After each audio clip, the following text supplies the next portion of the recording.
Syrie, les rebelles consolident leur position en prévision d'un assaut la ville d'Hatima, dans la province d'Aïdълb en Syrie, à la frontière de la Turquie.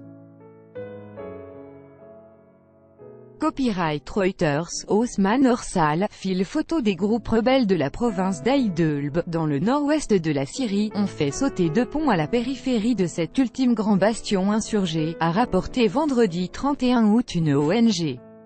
Les rebelles ont également consolidé leur position dans le sud d'Aïdълb, en prévision d'une offensive du régime de Bachar el-Assad.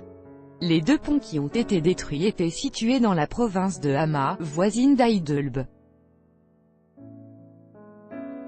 Ils reliaient les territoires insurgés aux zones gouvernementales et enjambaient des branches du fleuve Assi, selon l'Observatoire syrien des droits de l'homme, OSDH. Selon des experts, les territoires rebelles de Sal al-Ghab, à cheval sur les provinces de Hama et d'Aïdълb, pourraient être une des cibles d'une offensive du régime et de son allié russe. Les rebelles ont observé une activité intense côté régime, avec l'arrivée de chars et de blindés dans le secteur, a souligné le directeur de l'OSDH, Rami Abdelrahman. Par ailleurs, dans le sud d'Aïdълb, non loin d'une ligne de front, des combattants du FNL, Front National de Libération, regroupant plusieurs mouvements rebelles, remplissent à l'aide d'une pelle des sacs de sable et les empilent les uns sur les autres afin de protéger leur poste. Des tranchées et des tunnels souterrains sont également creusés, a constaté un correspondant de l'AFP. Nous consolidons nos positions en guise de préparation à toute éventuelle opération militaire du régime, a indiqué à l'AFP Abou Marwan, un commandant du FNL, à quelques centaines de mètres d'une zone tenue par les forces gouvernementales. Aïdълb, foyer du terrorisme. Selon le Kremlin ces derniers jours, le régime et son allié russe ont haussé le ton au sujet d'Aïdълb, dominé par Hayat Tahrir al-Sham, organisation djihadiste créée par l'ex-branche syrienne d'Al-Qaïda. Moscou prépare notamment des manœuvres navales en Méditerranée, qu'elle justifie par la situation dans cette région, présentée comme un foyer du terrorisme.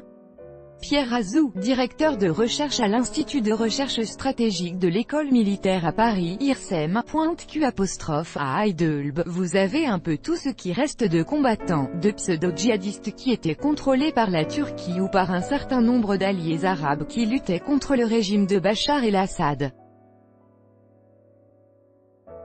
Il y a les résidus d'Al-Qaïda aussi bien sûr, tous ceux dont la présence était tolérée par les uns ou par les autres parce que cela servait les intérêts géopolitiques des uns et des autres, résume Pierre Azou. Des groupes qui, pendant 6 ans, se sont agglutinés sur la zone entre Aïdълb et Afrin, explique le chercheur, et qui, après avoir évacué et avoir expulsé les Kurdes du PID d'Afrin, essayent maintenant de transformer cette zone-là en sorte de bande tampon entre la Syrie et la Turquie. On voit bien, aujourd'hui, que la Russie fait pression sur la Turquie pour éloigner de ses bases de Tartous et l'attaquer les djihadistes que le pouvoir russe voit d'un très mauvais œil, analyse le directeur de recherche de l'IRSEM. Pour les Russes, pour les Syriens et pour les Iraniens, le but c'est d'éviter la cristallisation de confettis tenus par des opposants armés hostiles au régime à la fois de Bachar el-Assad et en même temps hostiles aux intérêts russes et iraniens.